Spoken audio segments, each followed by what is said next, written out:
Hey guys, welcome back. I've got a new carburetor here that a customer wants me to put on his John Deere lawn tractor, which you heard at the beginning of the video was the engine running not so good, surging, popping a little bit, and that's all caused by the carburetor. Now the carburetor for this is not cheap if you get it from Briggs, however it will save a lot of labor and time if you just go ahead and put a new carburetor. This customer just wants to avoid wasting time on labor because sometimes even though you clean a carburetor, it may or may not work properly. So I've got the carburetor here in my hand. I will show you a step-by-step video here on how to replace it. So I'll just start up the machine again so you can hear it for a second time here. Now the machine does not want to idle properly when you throttle down, and when you've got it up a bit, the engine surges up and down and pops a bit.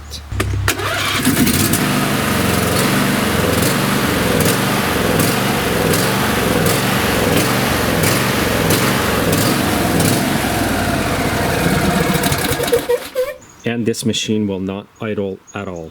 And today I'm doing this on a John Deere D170 with a Briggs V-twin engine. Now if you remove the hood before you attempt to do this, it will make the job a lot easier. The first thing I will do is disconnect the lights. And to get the hood off on this machine is bring it down about a quarter like this, move it to the left or right, and then it'll pop out. And your carburetor is right under here. There it is right there. So what I'll do is start by removing all the engine covers here. I'll get the air filter cover off and the air filter to start with. Now in some models you will have two screws here. You'll need a 1/4-inch nut driver. You'll need a 5/16 socket to remove this cover here.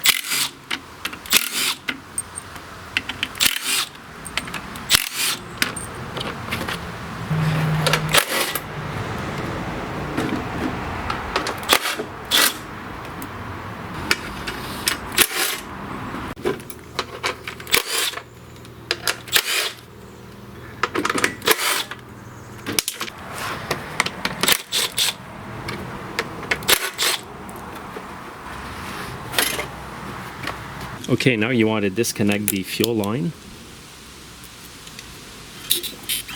And now I'll disconnect the connector to the solenoid.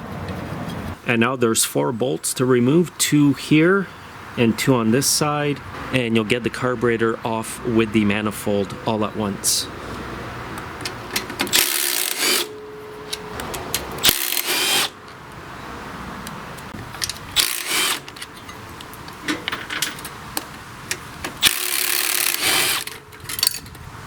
So now the carb is just about off, but you want to go and disconnect the choke linkage right down here. And all you have to do is pull it out and leave it attached to the carburetor. And you're also going to have to disconnect this breather hose right here.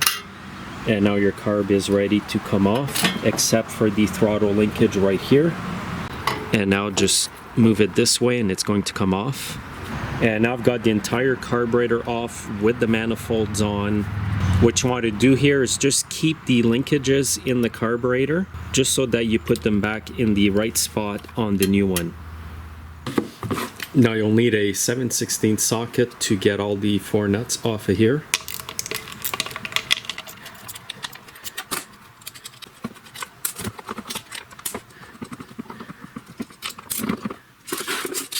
Now you'll need an E-Torx socket, and you'll need to get these 4 bolts off of the manifold.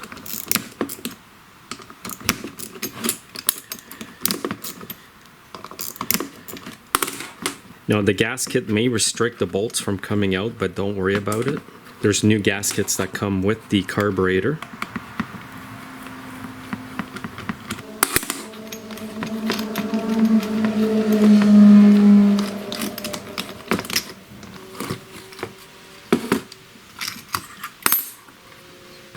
Okay, here's a close look at the old carburetor.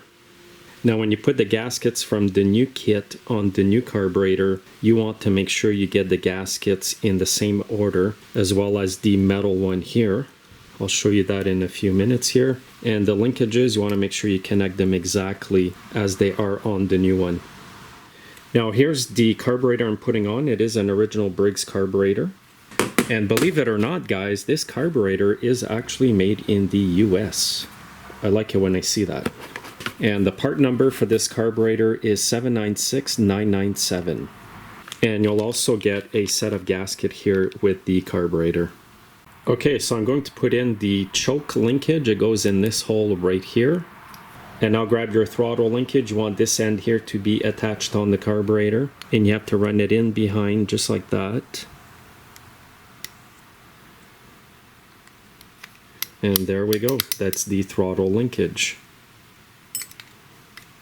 And here's the choke again.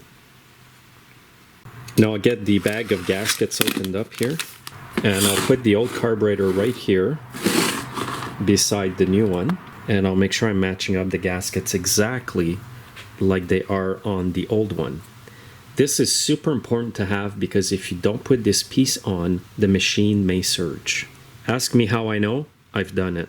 I've done it. Had to take it apart again because I had forgotten it, you know, in a hurry. And sometimes you can forget things. So that's how I've learned that, and I'll never forget because I had to take the carburetor off the machine again to do that. Okay, these are the gaskets you get in the kit. You won't be needing this one today. Maybe on another engine you will. But you will be needing these four here.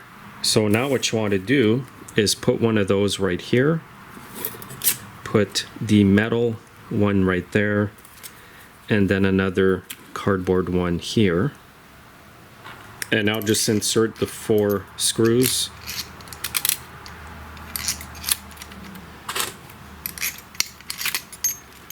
And now the manifold goes in this position. This is the bottom of it. And you just stick your carburetor right on there.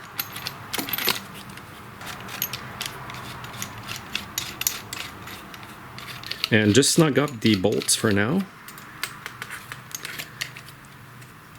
And then grab your E-torque socket again and tighten up the bolts evenly.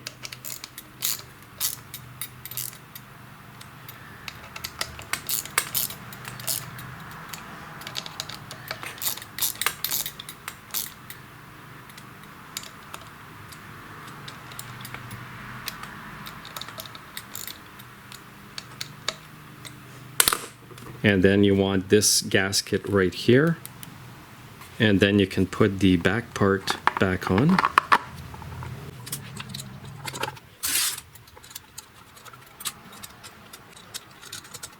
Now with your 7/16 socket, just tighten up these 4 nuts.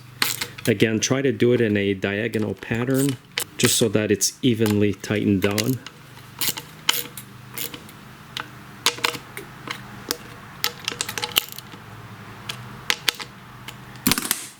Okay, and that's it. It's ready to go back on the machine. Again, I'm going to show you the linkages. This is the choke linkage right here. This is the throttle. See how it's installed? Okay, here's the position that the carburetor goes back on. The very first thing I'll be doing though is hooking back up the throttle linkage. That's the very first thing you want to do. So I'm just going to reach down with the hook at the end of the linkage here and just get it right into there.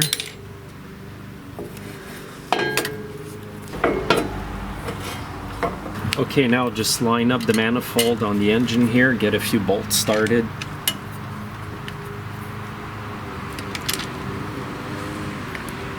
Okay, and don't forget the screws at the bottom here.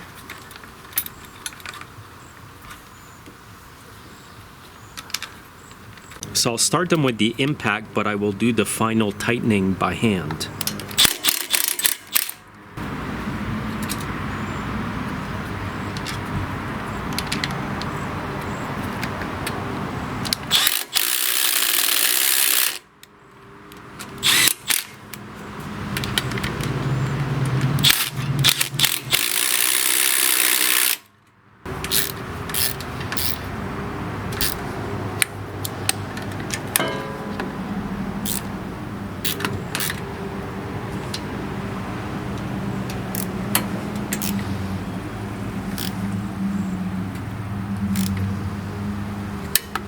First thing I'm going to reconnect is the fuel line here.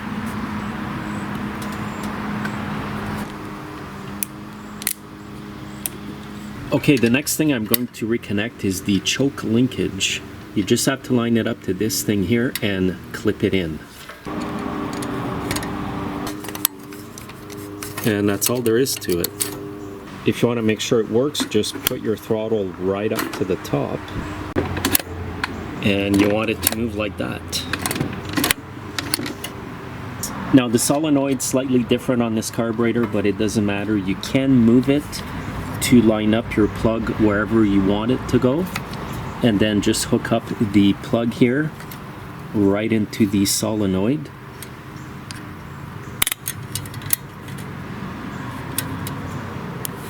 Now when you turn the key on, you should hear it click. Just like that.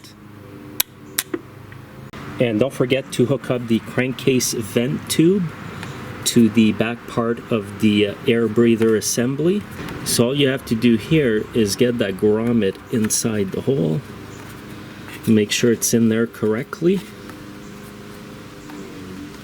So what I always do here before I put the covers back on is I start the machine with the new carburetor just to make sure everything's good.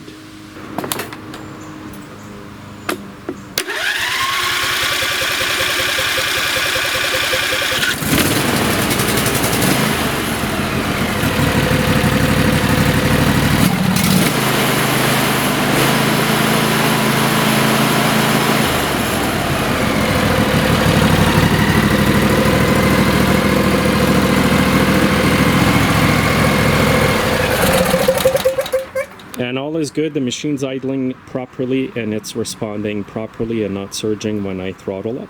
So now all that's left to do here is put the covers back on and the hood.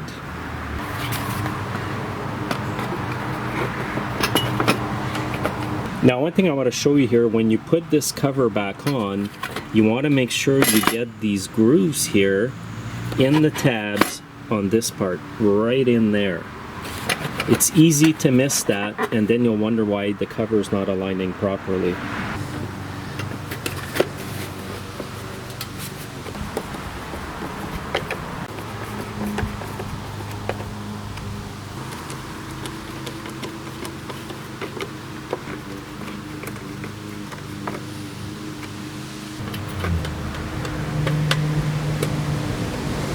Now here's another pet peeve of mine. When you go to put these bolts back on, make sure that the metal shrouds here aren't obstructing the hole for your bolts. See how you can't get it in if it's obstructing it? So you just got to move the metal shroud just to open up the thread hole.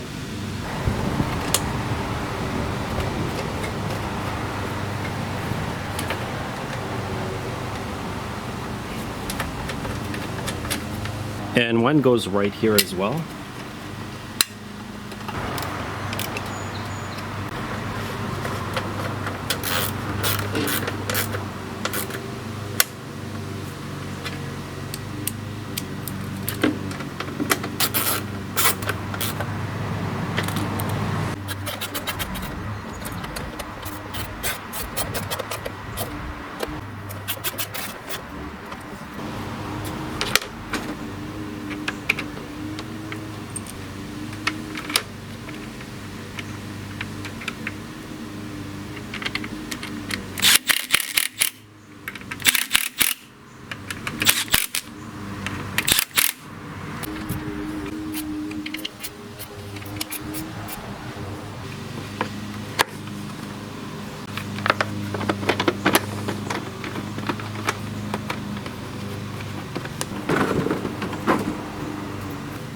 And don't forget to hook your lights back up here.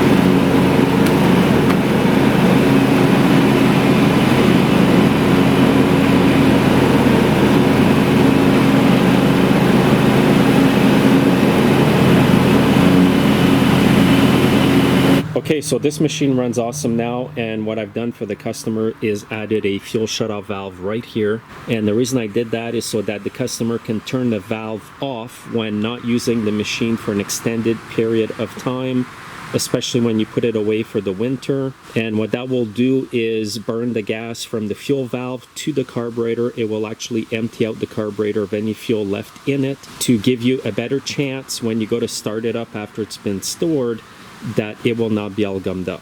I've been using this method on my own machines for years and years, and I've never had an issue. I just tell the customer, look, if you're not going to use the machine for more than a month, turn the valve off, let it run till it dies. As it starts to die, turn the choke on, and that sucks even more fuel out of the carburetor, thus keeping the carburetor empty of fuel that can gum it up. And I also recommend that you use premium fuel in all your small engine equipment because it's got a longer shelf life and it's got better additives in it and probably a bit less ethanol. Now, when I get a lawn tractor that doesn't run quite well, I don't always replace the carburetor like this, but because the customer wanted me to, I did. It is the smarter way to do it if you're doing it for a customer sometimes, because that way you're not wasting time trying to clean a carburetor that may or may not work properly even after that. But if you're just doing it for yourself, guys, you might want to take the carburetor all apart and clean it really, really well, and that may do the trick. Thanks for watching, guys. If you have any questions, please comment in the comment section, and I'll see you in my next video. Have a great day.